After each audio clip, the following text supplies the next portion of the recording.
बिस्मिल्लाहिर्रहमानिर्रहीम, अस्सलामुअलैकुम। Welcome to my channel. आज की इस वीडियो में मैं आपको बताऊंगी कि क्रॉस मल्टीप्लाई कैसे करते हैं और क्रॉस मल्टीप्लाई साइन चेंज होने से किस तरह चेंज हो जाता है।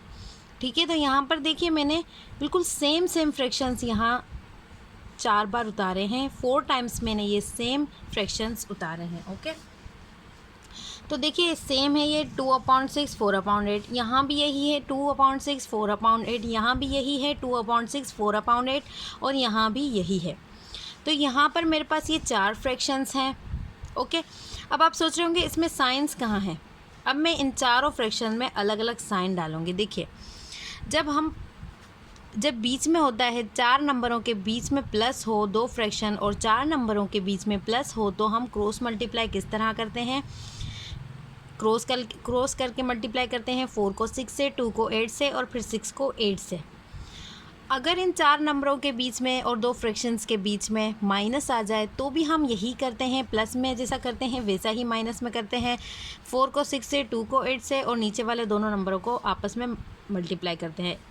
प्लस माइनस का क्रॉस मल्टीप्लाई करने का मेथड ये है। अब यहाँ पर देखिए मल्टीप्लाई है, यहाँ पर मैंने 4 नंबरों के बीच में और 2 फ्रैक्शंस के बीच में मल्टीप्लाई का साइन लगा दिया है। अब जहाँ पर मल्टीप्लाई आ जाए तो वहाँ पर हम क्रॉस मल्टीप्लाई नहीं करते बल्कि क्रॉस कैंसिलिंग करते हैं। जैसे कि 4 और 6 दोनों एक टेबल से कैंसिल होते हैं, यानी कि 2 के टेबल से 4 और 6 दोनों कैंसिल होते हैं, तो इनको कैंसिल कर देंगे, फिर इसको इससे क्रॉस कैंसिलिंग करते हैं हम। ओके, अब यहाँ पर मैं क्या करूँगी, डिवाइड का साइन लगाऊंगी, लेकिन मैं डिवाइड के साइन का अभी आपको कुछ भी नहीं बताऊंगी, इसीलिए क्योंकि इस तरह के 3 क्रॉस मल्टीप्लाई तो मैं आपको प्रीवियस वीडियो में बता चुकी हूँ। प्लस वाला क्रॉस मल्टीप्लाई भी बता चुकी हूँ, माइनस वाला भी और मल्टीप्लाई वाला भी।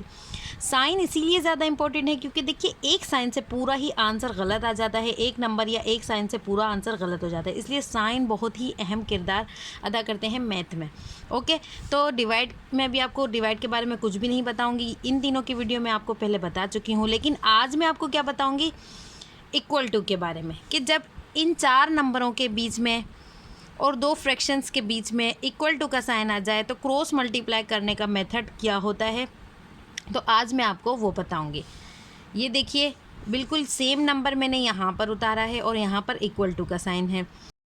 तो इसके बाद मैं आपको डिवाइड के साइन वाली क्रॉस मल्टीप्लाई करना सिखाऊंगी। तो आज मैं आपको इक्वल टू के साइन वाला क्रॉस मल्टीप्लाई करना सिखाऊंगी। तो आइए चलते हैं वीडियो की तरफ।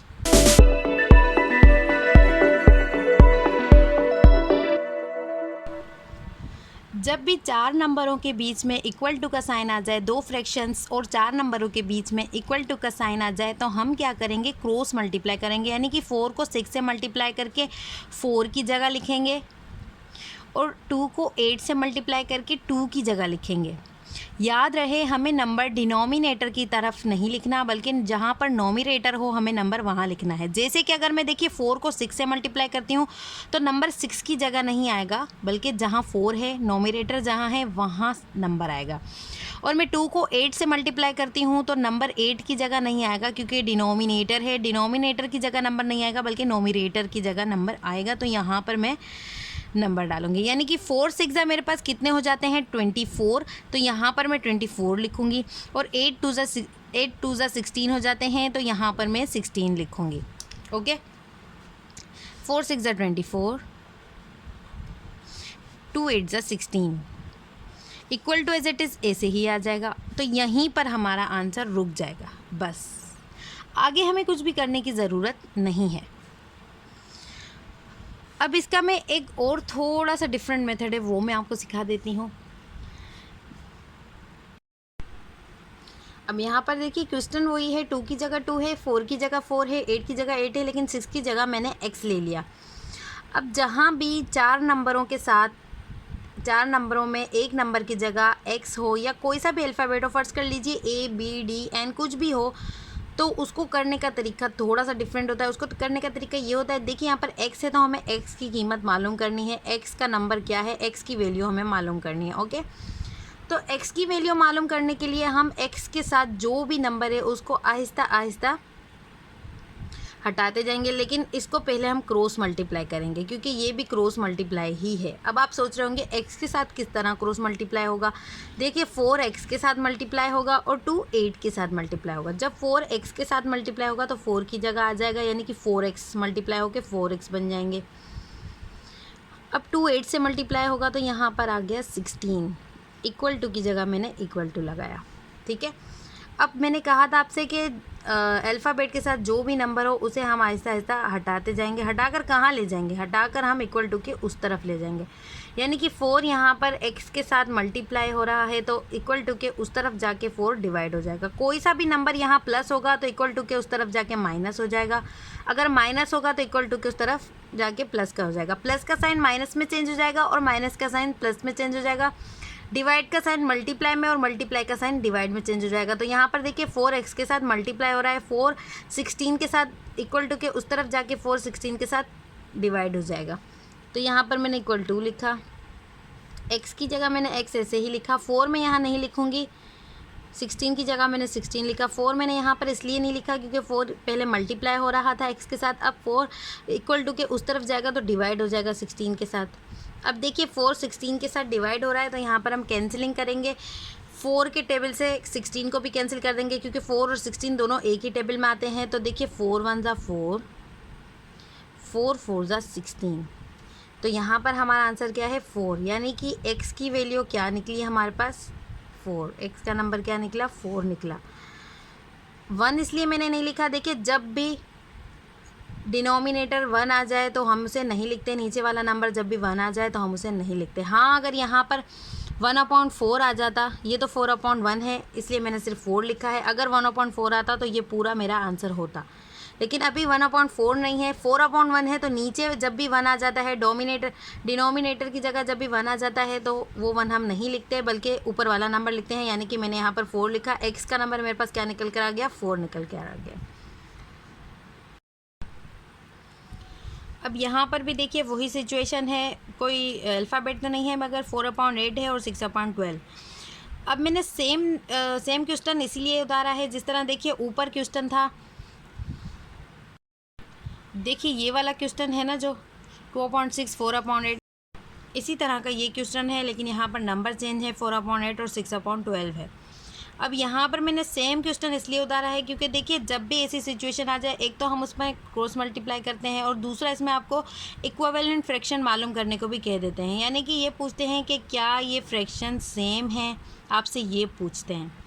ठीक है, ये क्या बराबर हैं, बिल्कुल एक जैसे हैं, आपसे ये पूछा जाता है कभी कभी। इक्वल टू दिया गया हो और आपके पास 2 फ्रैक्शन 4 नंबरों के बीच में इक्वल टू दिया गया हो और इस तरह 2 फ्रैक्शंस के बीच में इक्वल टू दिया गया हो, या तो वहाँ पर आपको क्रॉस मल्टीप्लाई करने को कहते हैं या आपको इक्विवेलेंट फ्रैक्शन मालूम करने को कहते हैं। तो इक्विवेलेंट फ्रैक्शन मालूम करने के लिए हम क्या करेंगे, हम ये जानेंगे क्या ये दोनों बराबर हैं। अब आप सोच रहे होंगे देखिए ये 4/8 है और ये 6/12 है, तो ये तो बराबर नहीं हुआ।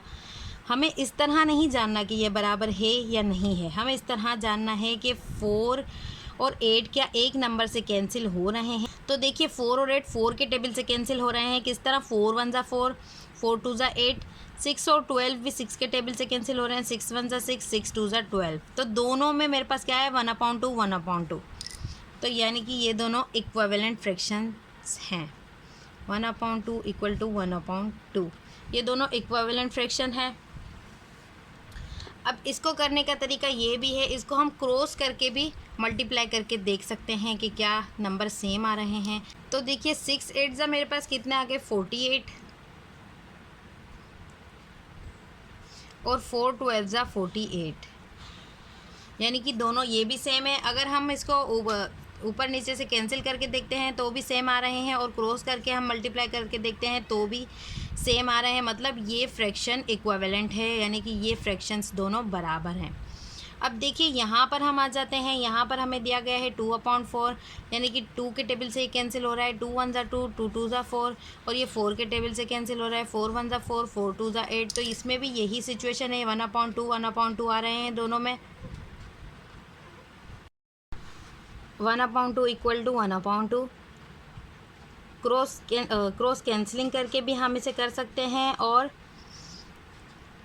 क्रॉस मल्टीप्लाई करके भी देख सकते हैं, यानी कि 4 4 ज़ा 16, 2 8 ज़ा 16, दोनों सूरतों पर 16 आया, तो इसे हम कहेंगे इक्विवेलेंट फ्रैक्शंस। जब भी हमें 4 नंबरों के बीच में इक्वल टू दे दिया जाए या हमें 2 फ्रैक्शंस के बीच में इक्वल टू दे दिया जाए, तो दोनों सूरतों में इसी तरह का एक शक्ल बनती है, और उसको फिर सॉल्व करने का तरीका ये है, उसमें हमें या तो इक्विवेलेंट फ्रैक्शन मालूम करने को कहते हैं या हम उसे क्रॉस मल्टीप्लाई करते हैं। अब देखिए, ये दोनों तो थे हमारे पास इक्विवेलेंट फ्रैक्शंस। अगर ये 48 है और 48 है, दोनों सेम है, 16 दोनों सेम है, अगर ये सेम ना आता हो और यहाँ पर 16 और 24 दोनों सेम नहीं है, तो मतलब ये इक्विवेलेंट फ्रैक्शन नहीं है। तो इसमें हम इक्वल टू के ऊपर एक छोटा सा क्रॉस लगा देंगे। इसको करने का मेथड ये होता है, लेकिन ये होता क्रॉस मल्टीप्लाई की तरह ही है। तो ये थी आज की वीडियो। अगर आपको मेरी वीडियो पसंद आई हो तो चैनल को लाइक, शेयर और सब्सक्राइब करना ना भूलिएगा।